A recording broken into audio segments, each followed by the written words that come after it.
All right, welcome to The Explainer. Today we're diving headfirst into a seriously imaginative, deeply philosophical fantasy universe, Philip Pullman's His Dark Materials. Whether you're a lifelong fan of the books or you're just kind of curious after catching the recent TV adaptation, our sources reveal there's so much bubbling beneath the surface here.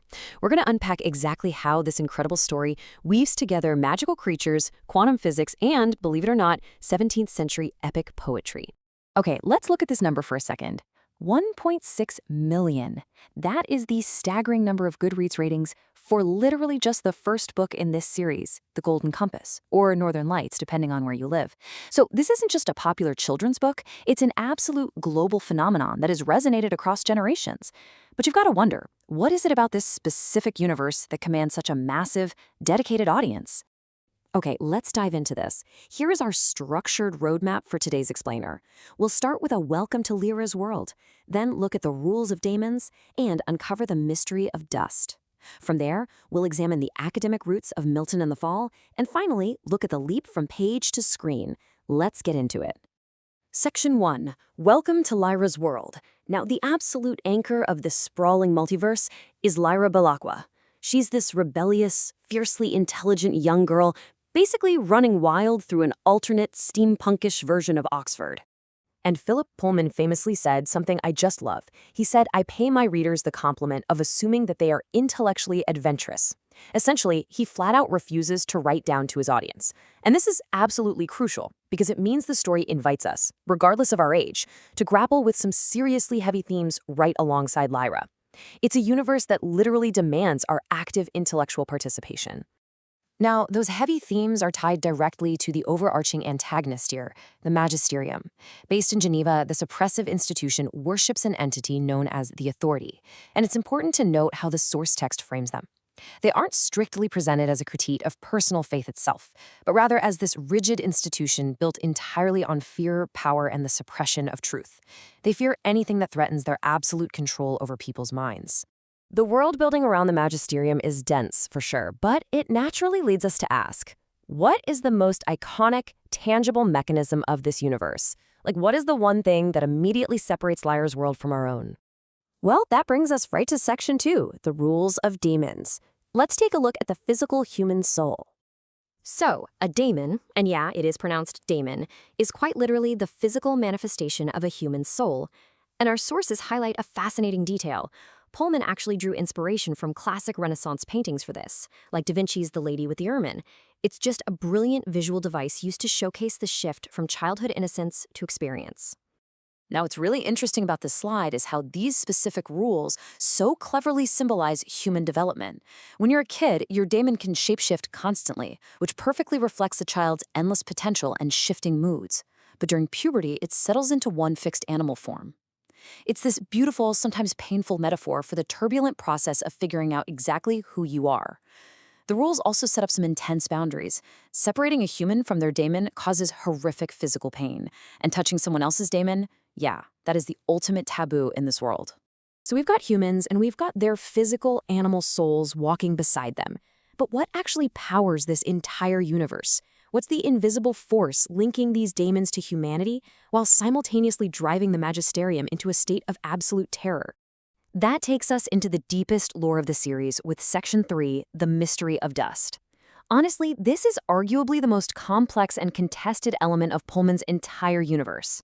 Okay, so dust, or if we want to get academic with the books here, Rusakov particles are these imperceptible particles that naturally gravitate toward mature thought. And our sources highlight a massive ideological split here. On one side, you have the Magisterium, who are terrified of dust because they view it as the literal embodiment of original sin. But on the flip side, Lyra discovers that dust actually represents love, kindness, and human consciousness itself. And how does Lyra navigate all this? Primarily through an Alethiometer, also known as the Golden Compass. Basically, it works like a giant puzzle. You formulate a question using its really complex symbols, and the device connects with dust to reveal the absolute truth. Now, normally, adults have to study massive encyclopedias for years just to decipher it. But Lyra, she reads it completely naturally. Through pure childhood grace, she's essentially communicating directly with the consciousness of the universe. So let's recap. We have truth-telling compasses, talking animal souls, and conscious cosmic dust. On paper, it sounds entirely like a children's fantasy, right? But how in the world does all of this connect directly to 17th century epic poetry? Let's make that literary leap in Section 4, Milton and the Fall. Time to look at the heavy academic and philosophical underpinnings of the source material.